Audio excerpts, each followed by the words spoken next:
we are in the process of making a YouTube series called The Spotlight Media, or Spotlight. How are we gonna get the name together? But we about to get this shit.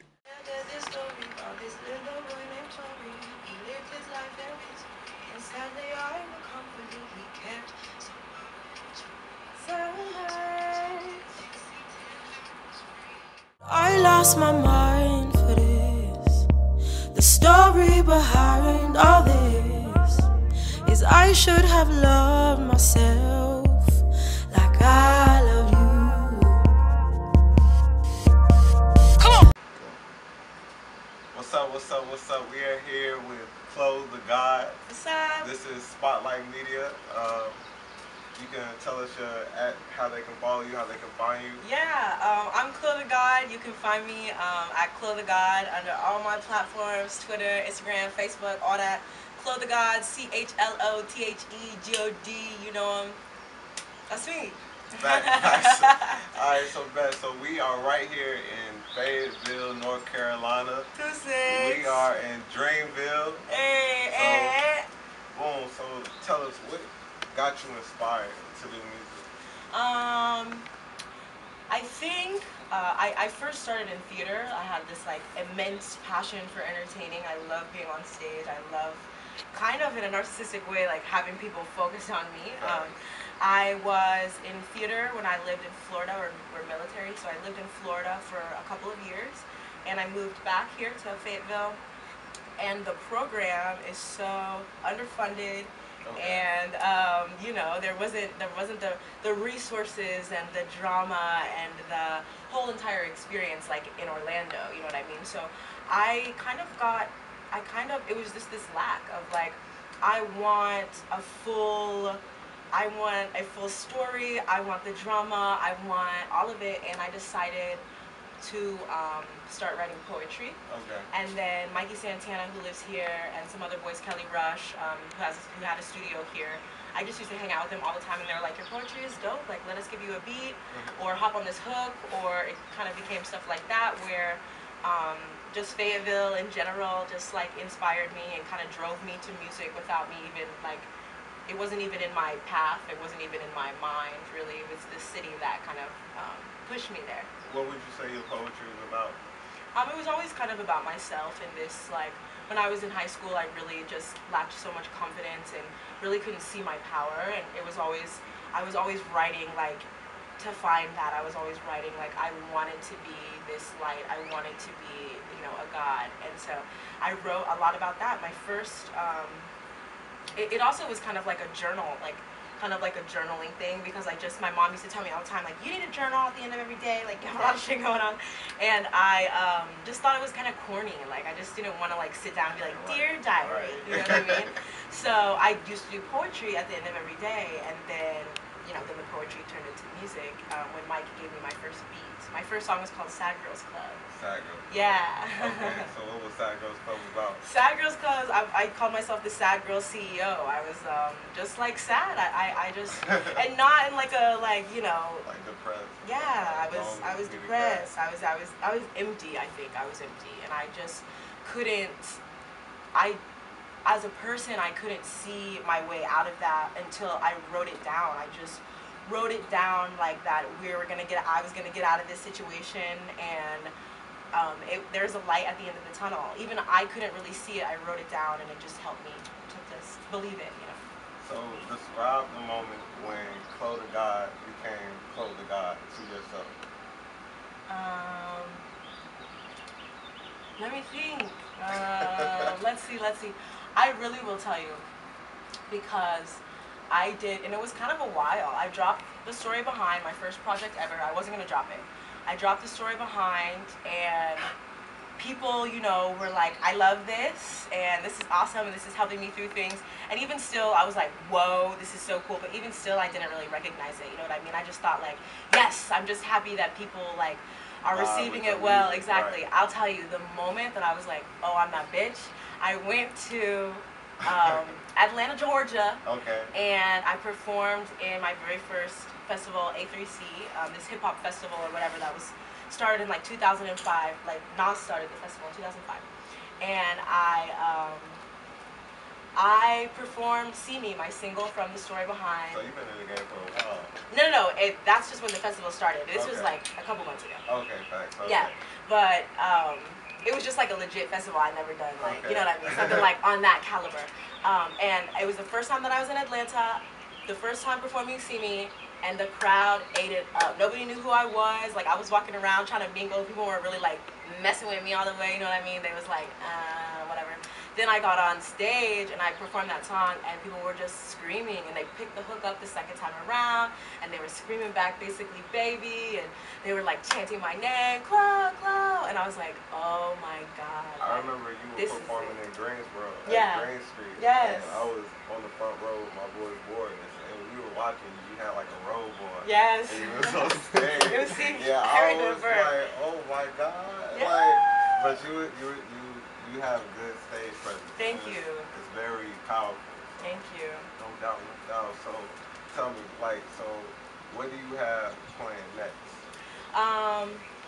So kind of like unexpectedly, I'm dropping Lucy, not related to my next project. I'm dropping a song called "The Summer of Love." And it feels great actually, because I was going to drop an entire project called "The Summer of Love" probably 2 summers ago, 2 years, 3, I don't know, a couple years ago, and I decided not to. I was kind of like doubting myself and was allowing other people's doubt for me to like seep into my soul. And I doubted myself as a musician and as a woman, and I scratched the entire project, like 8 tracks. And so Mike Santana, again, that's my boy, shout out Mike Santana, Mike Santana. He sent me just an amazing beat 2 days ago at like 1 in the morning, and I just like poured out all of those feelings from that, how I kind of like regretted like minimizing myself. I regretted letting somebody else affect me in such a negative way. I regret not loving myself to my fullest. And just in one song. So I'm really excited about that. I'm actually dropping that tomorrow on Sunday. I don't know if this is like printing, but I'm dropping it tomorrow.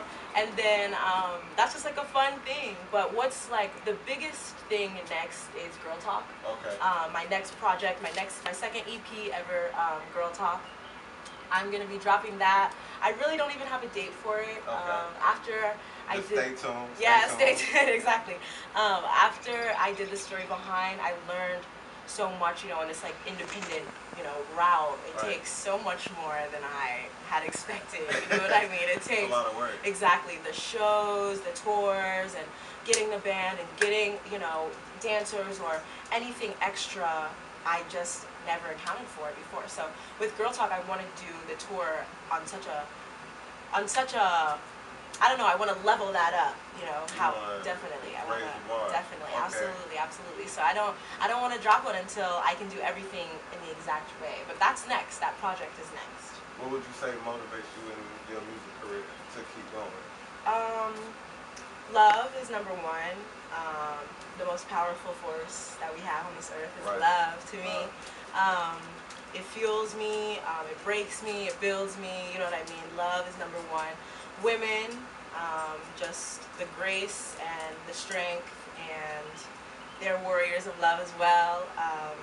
I think those are the 2 biggest things. I think love in women and any ally of women. So men fall in that as well if they're on the right side, if they're on the team. You know what I mean? So you got that woman power. Yeah, definitely. All right, facts. Well, we got the 2-minute mark, so I'm gonna say we're gonna do a little break, and then we're gonna come back. So this is Spotlight Media. I should have loved my heart you hold. I should have loved the story I told. It turned to gold, but I lost my mind for this. The story behind all this is I should have loved myself like I love you. Come on. There is this story about this little boy named Tori. He lived his life in misery, and sadly I'm the company he kept. So much for me, so much I couldn't see till I was free. He put his spell on me, took me. Cool. Def. What would you say your favorite song is? Of mine or just in general? My favorite song is a song called, oh dang, let me think. My favorite song is Sugar, off of The Story Behind. It just has this like very like jazzy, sexy. I always say it reminds me of, and I don't even have like a specific show or movie, but you know, like black and white films, they're usually dubbed over, the voice is dubbed over. It reminds me of like a very glamorous, sexy woman walking into the sheriff's office. Okay. And it's like, her name is Clarice, her name is probably Clarice, and the sheriff is like, see, Clarice, yeah, give me the word on the town, see. You know what I mean? And then Sugar plays in the back, and she's like, I'm not gonna give you the word on the town unless you give me some sugar. And then Sugar plays. But yeah, that's my favorite song. That's your favorite song? Yeah, and Okay. I never even, you know, that's never, of course, happened to me or anything like that, but I really am just a fan of drama, and I love like really good visuals that make you feel something, and I love a good soundtrack that moves you, that pairs with a visual, so Sugar is my favorite, yeah. Okay, facts. Facts. Are you good? You rolling? Alright, facts. Alright, cool. So, who would you say you most relate to in the music game right now?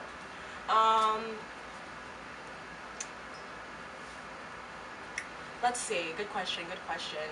I don't know, I don't feel like I relate to really anybody because they're like in different levels and experiencing different things, and you know what I mean, going through their journey on their own way. I really pride myself on being an individual, but I would say that I definitely think like Adele's music when she dropped her album 19, when I was 19, I really felt that.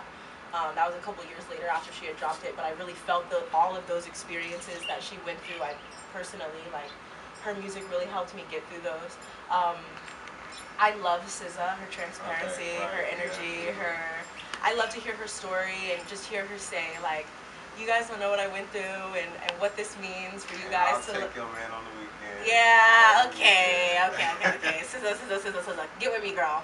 We don't gotta be like that, girl. You get your own man every day, 7 days of the week, girl. Don't worry about that. But no, and on SZA, I really like her vocal cords are permanently damaged, and I think that, I don't really know, she said that she was sick. I remember her just saying that she was sick, and she was taking steroids to continue on her tour, to be able to get to these appearances and, you know, continue on. And I just kind of felt like, dang, in a sense, like, we sometimes as women just keep going, you know what I mean? When we're hurt and we're down and we're fucking, I mean, excuse my language, we're kicked down, and the world has this expectation of us, and we just continue being these amazing like warriors of life. And I kind of felt that, like, to the point where we just break ourselves, you know what I mean? Shout out to the women out here. Shout out to the women out here. You're doing the damn thing every day. Every damn day. But until you're like left with like, dang, almost nothing in a sense, and you're like, now what do I do?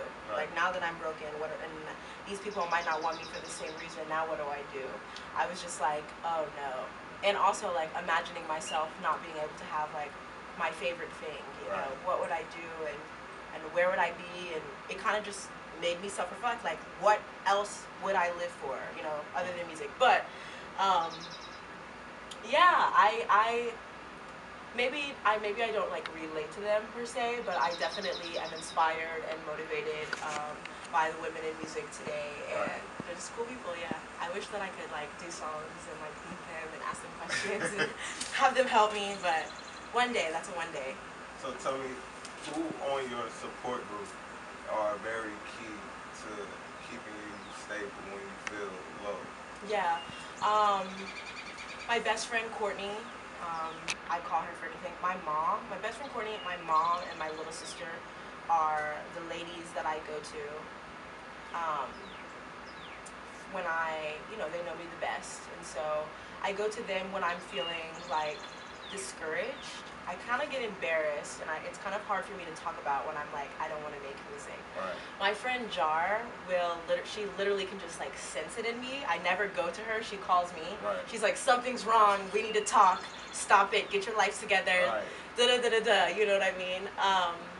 And that's just kind of like life, you know, which encompasses music, of course, at this point, which encompasses love, which holds everything. Those girls really get me. For Just Music, Mike Santana, who's been my producer since I was like 15 or 16. Okay. Yeah, he's really important to me in music, and also we've shared a lot of life experiences together, and he has a baby now, and you know what I mean? Shout out to that. Shout out to Mikey. We really kind of grew up together in a lot of ways, so I feel like I can go to him on a creative standpoint with a lot of my struggles. Regardless, I think, you know, of the close people in my life, I think what music has really allowed me, which is such a blessing, is to have like really thousands of people like to not necessarily call on maybe directly, but to who's just to have and support. And whether I talk to them every day or talk to them at all, or they talk to me, I have them. I feel them.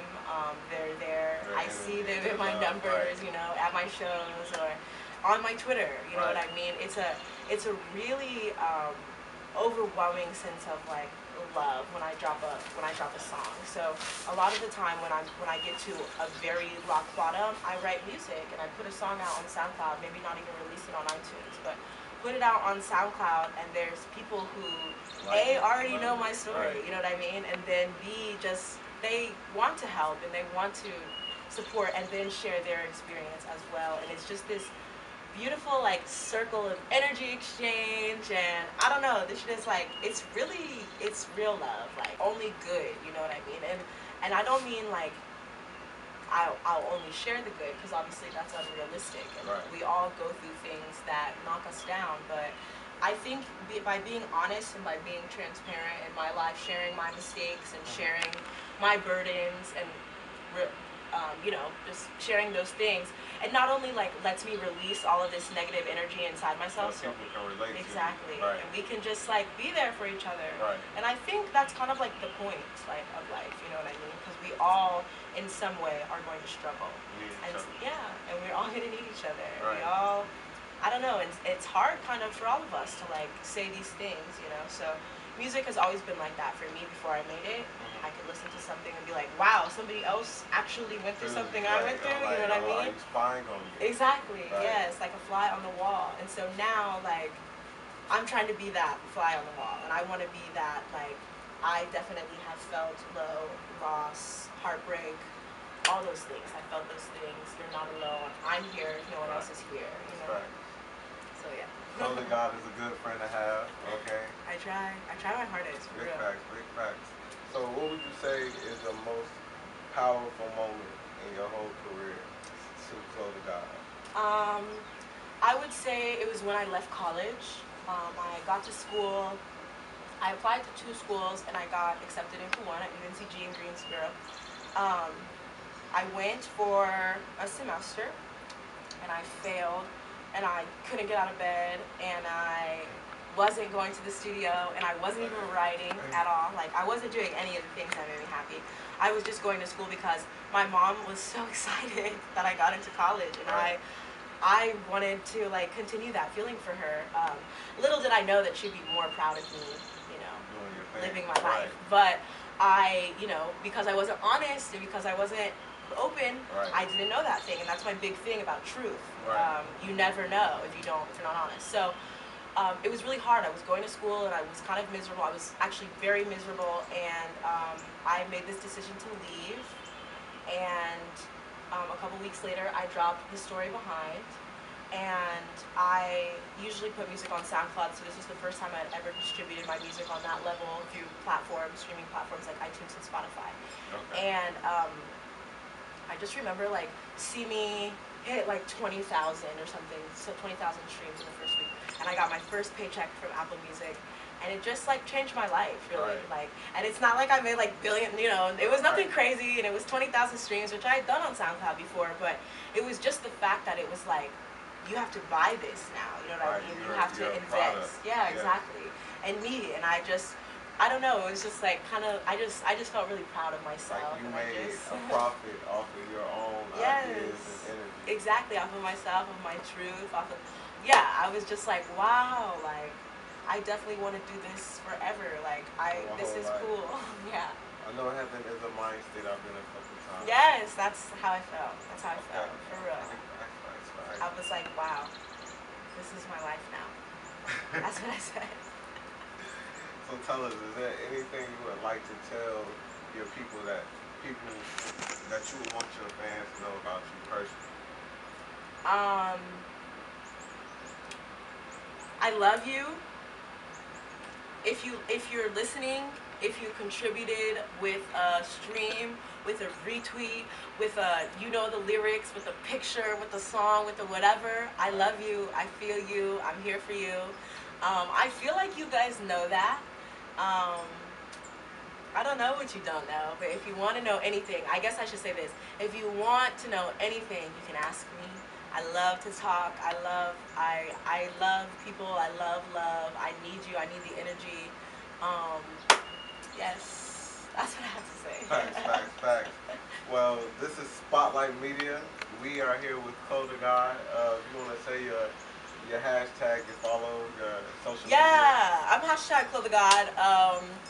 And I'm under Chloe the God. Everything is Chloe the God. CHLOTHEGOD. The God, like the God. That's me. That's Chloe the God. Yeah. This is Spotlight Media. Thank I am DeMarcus Baker, and we are here in Dreamville, North Carolina. And this is how we do it. Shout out to production. We got Ethan Jones on production, my cameraman. Ethan. Shout out to production. We got Delana Hunter in here. Nice to meet you. So we out here. Nice to get it done. Yeah, that's Steve. Thanks for coming out. It's super cool. This is what we do. It's Spotlight.